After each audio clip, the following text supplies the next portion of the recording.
Welcome back to the Healthy Gut Summit. We have a special interview today because I'm sitting right next to him. This is Justin Waxman. Justin, your knowledge for cacao is deep, it's profound. You're probably one of the top experts in the world, in my opinion.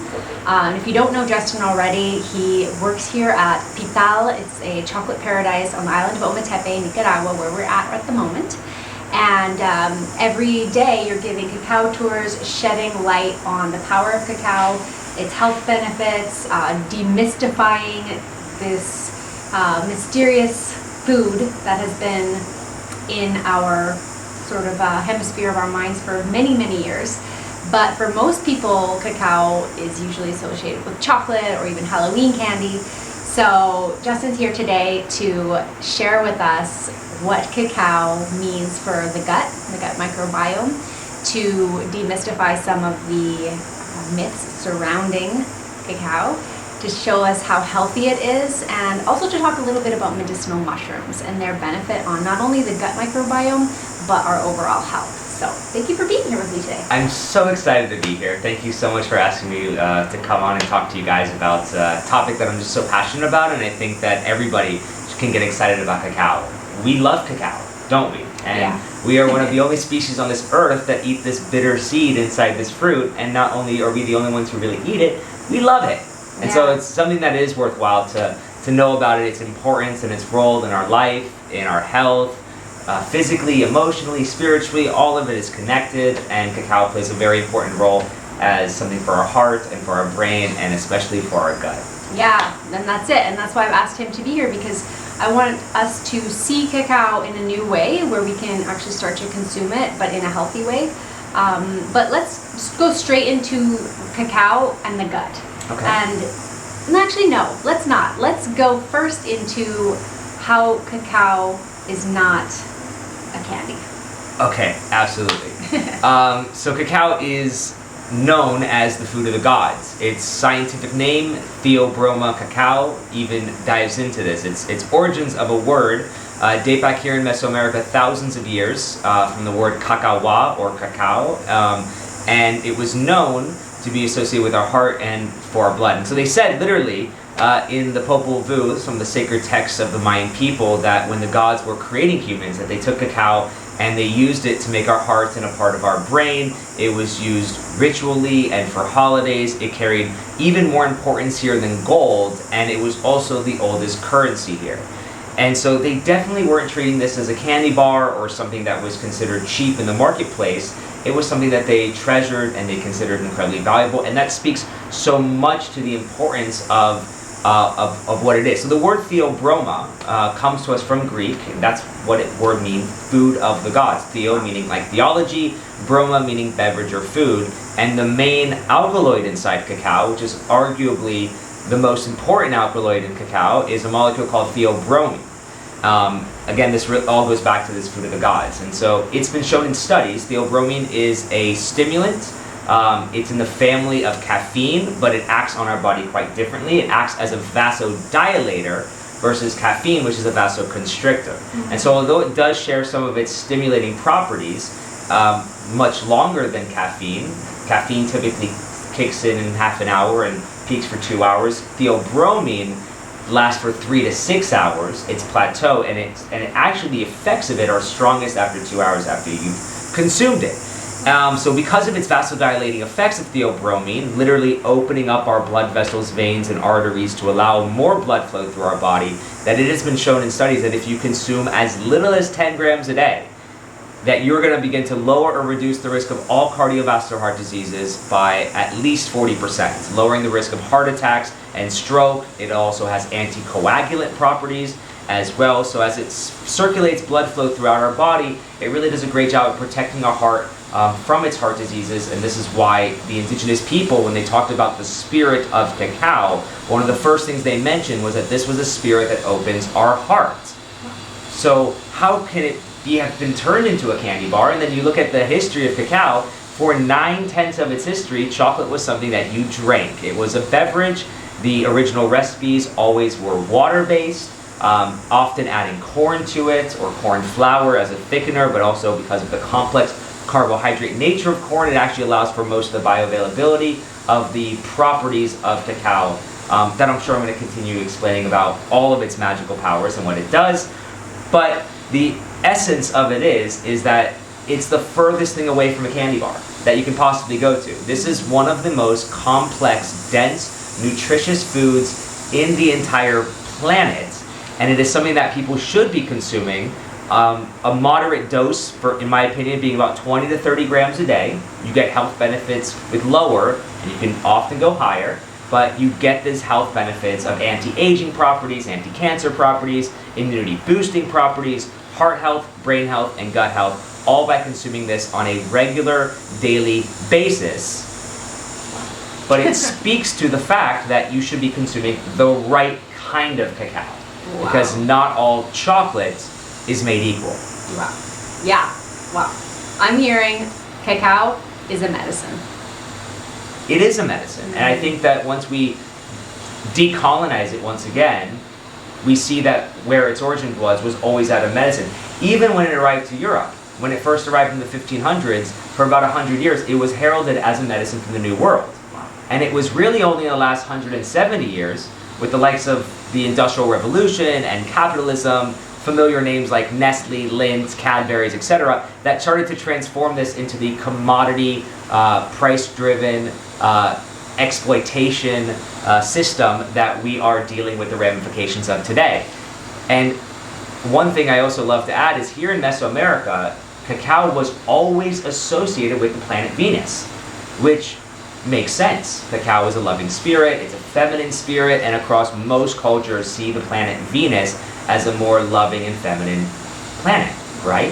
So the irony of that is that why is it that today, the world we live in, the largest manufacturer of chocolate is a company called Mars?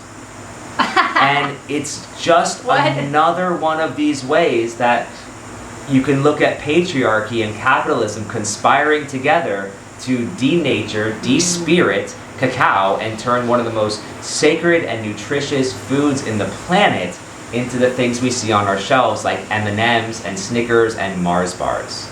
Wow. Deep. I don't even know what to say about that. It's so complex, it's so profound to see how this amazing, incredible spiritual medicine has been completely exploited to now be something that actually harms your health.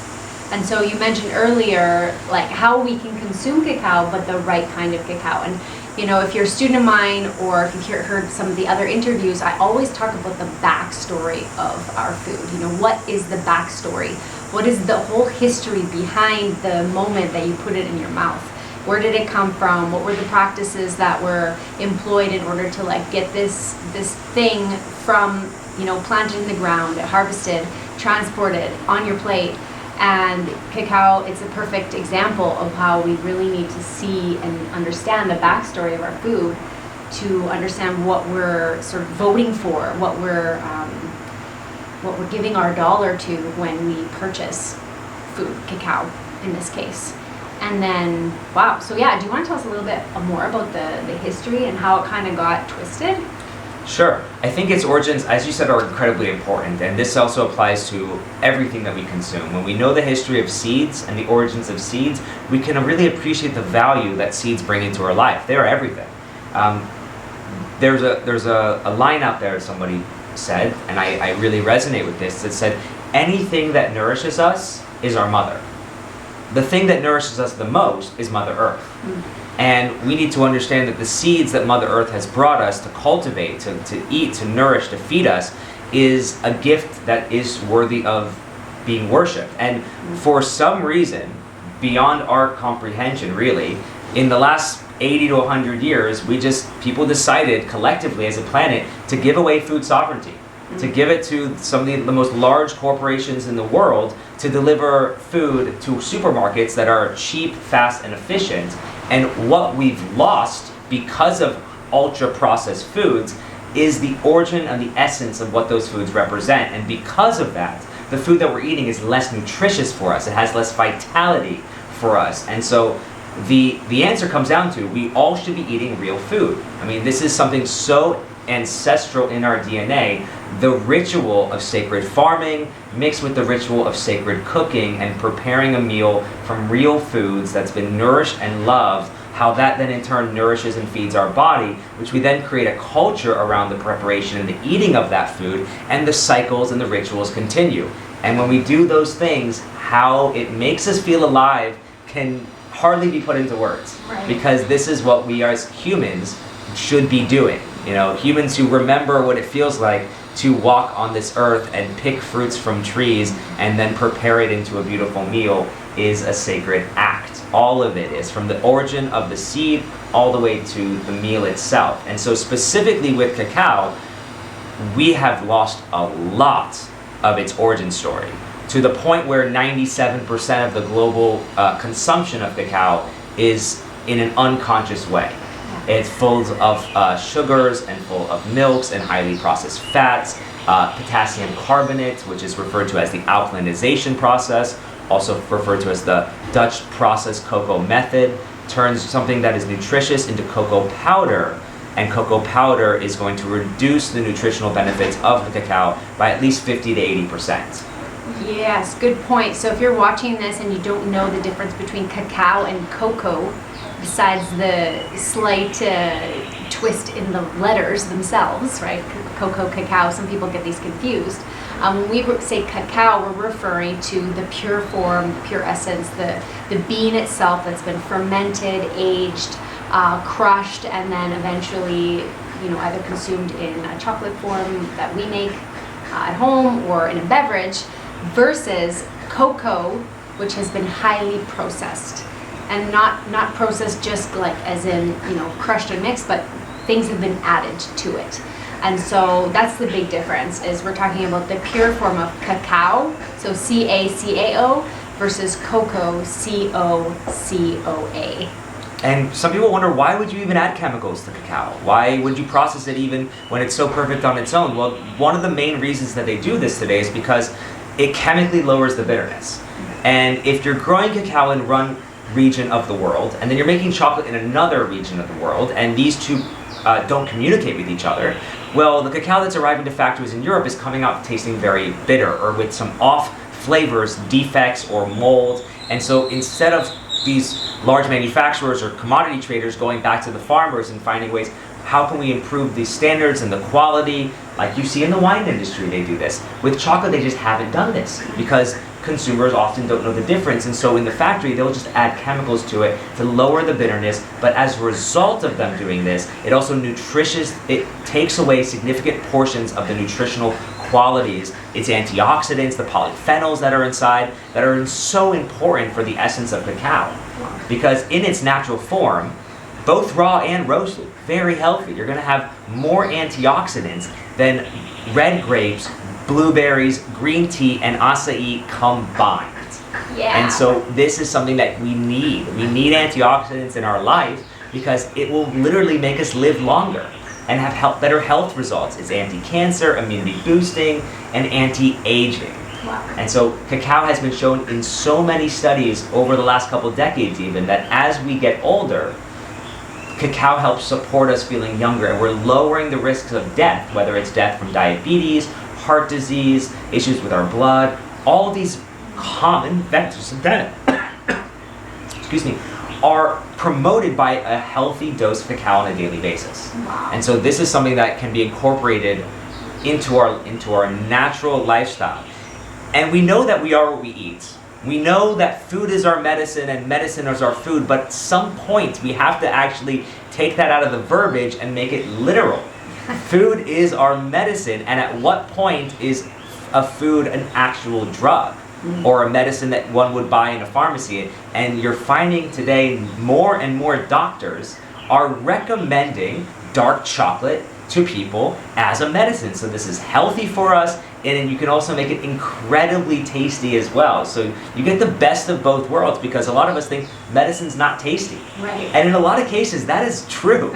But with cacao, that's not true. Cacao is something that is nutritious, good for us, and tasty to eat. Wow, this is my kind of food. Something that's tasty and tastes delicious and healthy at the same time. I love it.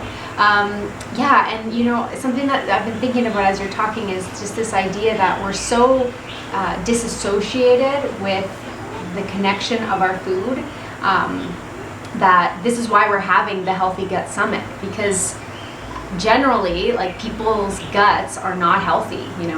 People are having major gut disorders, gut dysbiosis. Chronic disease is growing rapidly. At the same time, like in a parallel line of people are becoming more conscious of their food sources, growing food more organically, becoming more aware of what the corporations are, how they're manipulating our food systems.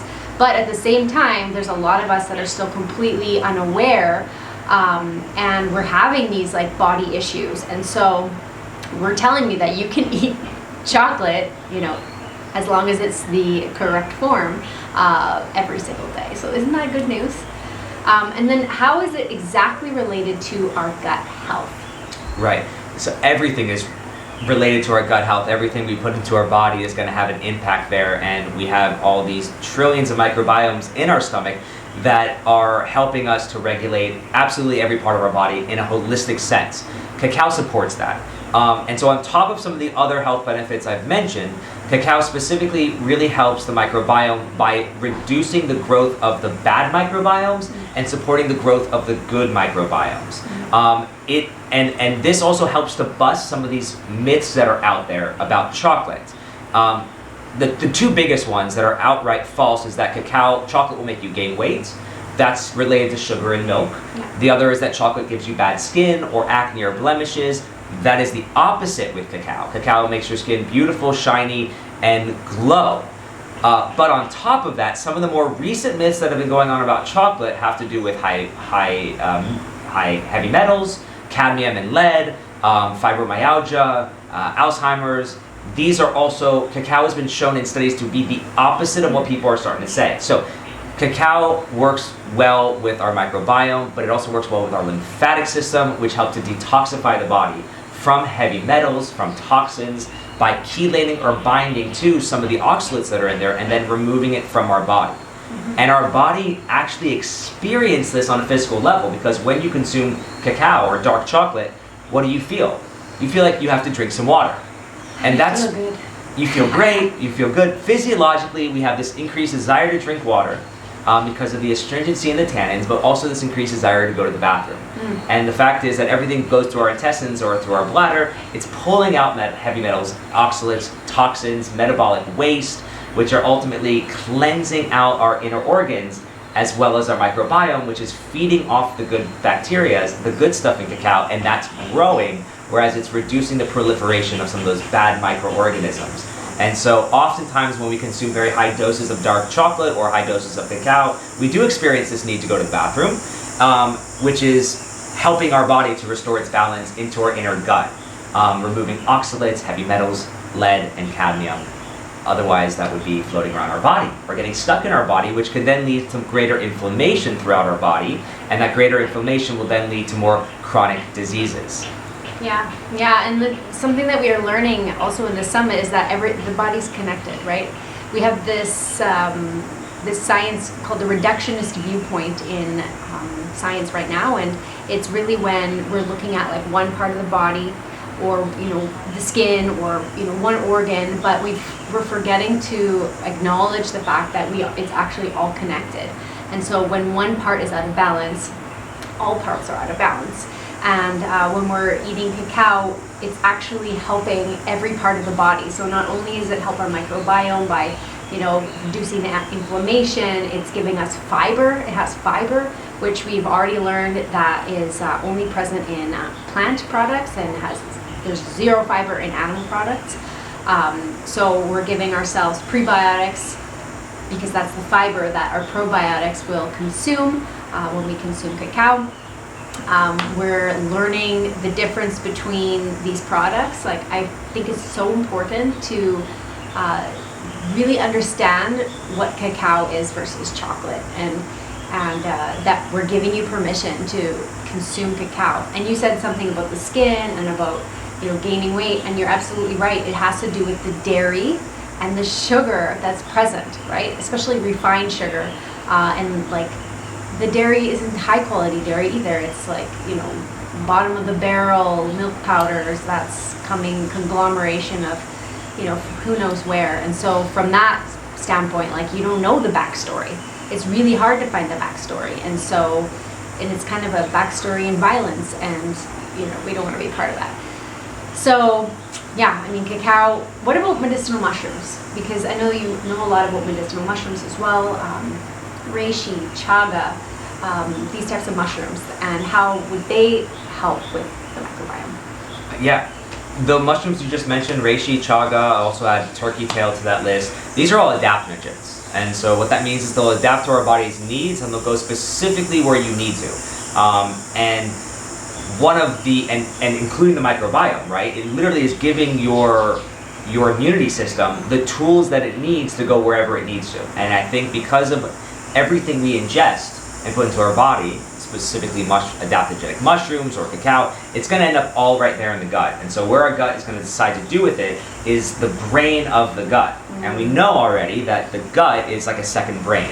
And it communicates with all parts of our body and has this complete holistic sense of where everything is going to go. And so I often love to add reishi or chaga or medicinal mushrooms into a cacao beverage. And that is and that not just helps to support it, it helps to amplify it. Because cacao, on top of everything I've already mentioned, I think one of the most interesting properties or aspects of it is it has this magical power. And you can look at science and magic as two siblings. They often tell the same story, they often speak a different language. But cacao has this magical power where it amplifies everything you put inside of it, which is psychoactive other molecules or adaptogenic mushrooms, even memories, emotions, and intentions. Cacao has the ability, due to a couple molecules inside called salzinol and anandamide, which is an endocannabinoid inside, to amplify these effects in our body and in our brain. And so one of the most classic examples is with a mocha, which is a shot of espresso mixed with chocolate. Why do you feel the caffeine from the espresso stronger? Well, it has to do with the cacao that's amplifying that. So if you do add in to your morning ritual some reishi powder or extract or tinctures with cacao, it's going to even amplify the amazing medicinal effects of these adaptogenic mushrooms that you can find growing all over the world. Wow. Yeah, so that's another invitation, is if you haven't heard of adaptogens or medicinal mushrooms yet, like, go down that rabbit hole, start to research, start to see how these foods, functional foods that have been used for millennia all over the world, and even in different sciences, like in Ayurveda science and in traditional Chinese medicine, they've all been using medicinal mushrooms in different ways. But this is why I love it, is like the through line is the same. Like, they're all saying the same thing. It's like, consume these products as close to their natural state as possible, you know, without any additives, and the ways in which you can add them to your diet seem very easy.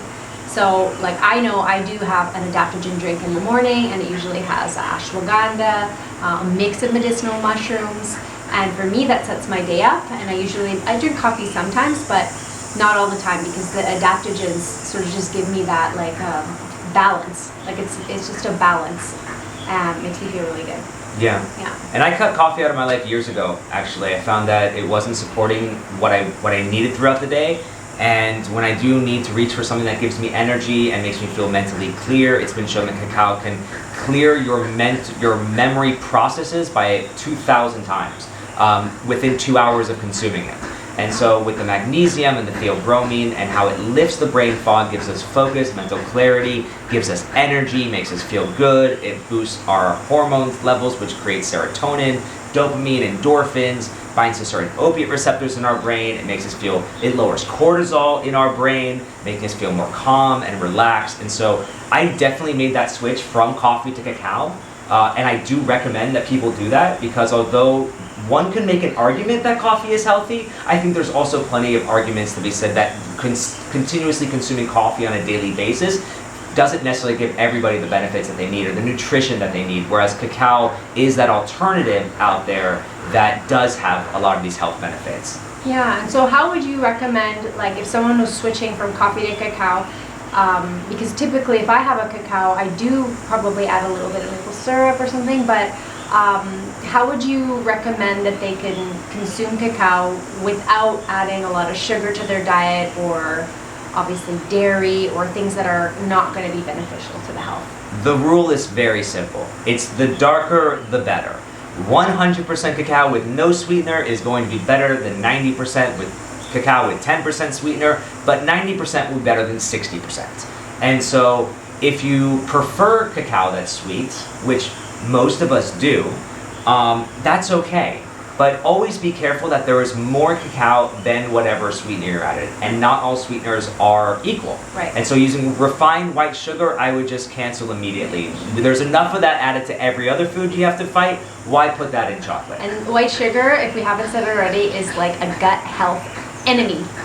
And it's not just in bars of chocolate, it's in the ketchup bottles, the salad dressings, the cereals, all the ultra-processed foods. It's in everything. It's so hard to avoid it. Best to eat real foods, whole plant-based foods that don't have any of those added refined sugars in it, and then you can absolutely know. So there are sweeteners that I would go to.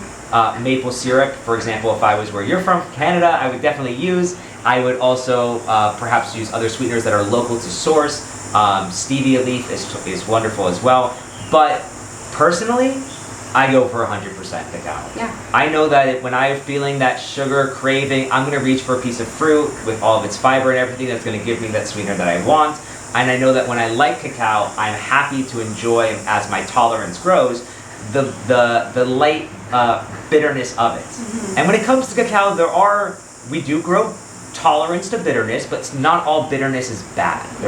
I think when people taste bitterness, we can understand that there are complexities within flavor of bitterness, and there are bitternesses that are pleasant and enjoyable. And when cacao is well fermented, well sun-dried, stored, and lightly roasted, though you find that bitterness is often removed or reduced significantly versus the most refined products that you'll find with cacao in the marketplace. Right. And so that's what I would go for. Yeah. And I would always, if I was going to make a drink, I would use water or plant milk of my choice, followed with cacao and some spices that I enjoy, and that's always, I enjoy ginger and cinnamon. I also enjoy allspice and some flowers you can add to it if you're living somewhere tropical where there are edible flowers. It gives it a nice floral essence. There are so many recipes out there. Your creativity is only limited to your own imagination, but definitely it's about dosing the cacao properly, knowing your body and what your body can handle. If you have certain health issues out there that are related to anxiety or depression or OCD or schizophrenia, or you're on SSRI medications, there are certain things you should know about a proper dose. If you are on any medication already, I would recommend starting at a lower dose and gradually working your way up, starting at maybe 15 grams or 20 grams, seeing how your body reacts. But generally, cacao is incredibly safe with medication, and then going up from there to the point where you feel comfortable taking ceremonial doses, which will even amplify the feelings of joy, bliss, euphoria, help the microbiome even more. A ceremonial dose is 40 to 50 grams. In case studies done on consumers consuming 41 grams and higher, which are the ceremonial doses, it found significant benefits for our gut, the microbiome, and the gut bacteria that I was talking about earlier. Yeah, so wow, this is incredible. It's great news to know that we can consume cacao, because I think a lot of people love chocolate, but really just to define and be more clear with the source, and that it's good for your gut. Incredible. Yeah. Well, thanks so much for being here and sharing your knowledge. Justin has a really unique gift. You have to come to Nicaragua to visit us. Do you want to share? So, thank you, Danielle, for giving me this opportunity to talk with all of you guys who's listening. I really appreciate this opportunity to keep seeds alive by sharing stories, by sharing origins, by going deeper into this world, because cacao is such an integral part of our life. Whether we acknowledge it or not, we love chocolate, and we should keep eating chocolate. But if we lose the stories and we lose the seeds, we lose the integrity, we lose the value, and we lose the vitality. So the only way to keep all of this alive is to honor the worthy people who grow cacao, who grow all the seeds and the sacred farming that's taking place all over the world by indigenous communities that are helping to restore the vitality of the seeds, restore the vitality of the origins of some of these beautiful indigenous cacao varieties that are still being cultivated today. And the way we keep this alive is keeping the seeds alive, by sharing its stories, by remembering the world back together again. Every day is an opportunity to do this. Every moment of every day can become a ritual that we can honor everything that is presented around us in this beautiful earth that we get to enjoy and to appreciate and to honor, that is so worthy of our attention and focus, and who we are as people and who we are in this world as people with the plants. It is integrated completely. And so we keep ourselves alive by keeping seeds alive. We keep seeds alive by farming seeds and by honoring its origins, where they come from, so that all of this cycle can maintain, and then from all of this, new life can grow, and maybe something really beautiful will grow out of those seeds. Yeah, not maybe, for sure. For sure. Yeah, so you have to come to Nicaragua, and you can take Justin's tour. All you have to say is, I saw Justin on the Healthy Gut Summit with Danielle, and I'm here for my free tour. So you are hopefully coming to Nicaragua very soon. Looking forward to it. Yeah. Thank you so much. Thank you so much for being here. My Yeah, pleasure. thanks everyone. We'll see you next time.